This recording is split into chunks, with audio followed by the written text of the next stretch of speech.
Kaixo, ongi etorria, zenbaki errealekin ari geranean, eragiketak egiterakoan, hurbilketak egiten ditugu. Eta zertarako, guretzako, koma ondoren zifra gehiegi daudelako, eta behar bada, interesatzen zaizkigu, 1, 2 edo 3 hamartar.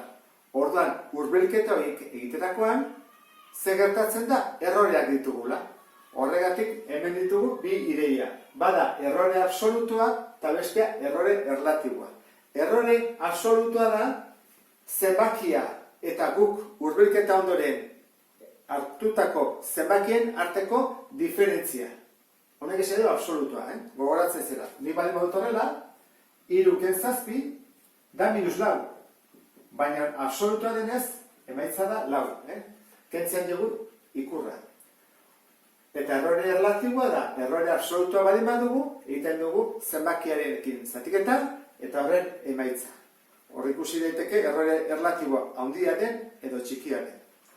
Adibide batekin hobeto ulertuko ditugu errore absolutua eta erlatiboa. Pentsa ezagun guk 1512,52 kilogramo ditugula eta kalkuloak egiteko koma ondorengo horiek kendu nahi ditugula.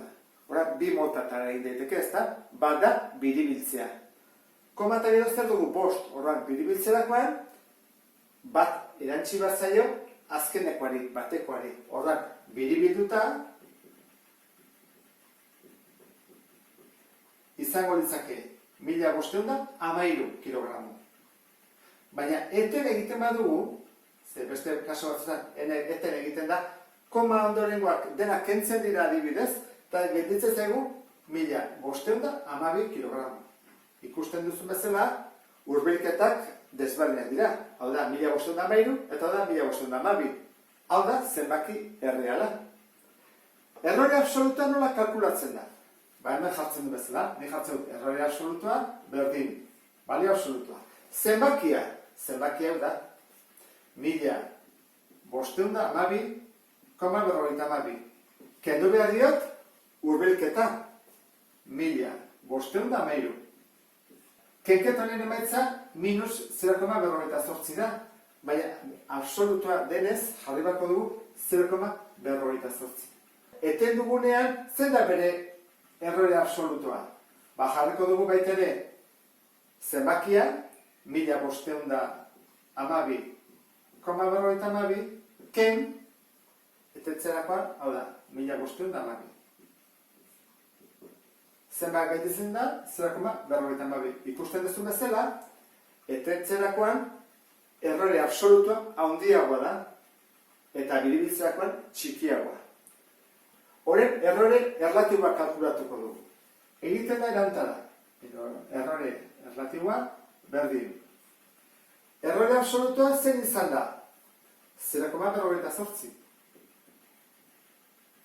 Zati, zein da zenbakia? Hau, 1512,52. Horra, zatik eta egin batko dugu. 0,48 zati 1512,52. Berdin? Eta atazi zaigu 0,000 bueno, hor, infinito arte. Jarri ditut, lehenengo 6 zifrak. Eten dugunean, zen da bere errore erlatiboa? Izango litzake.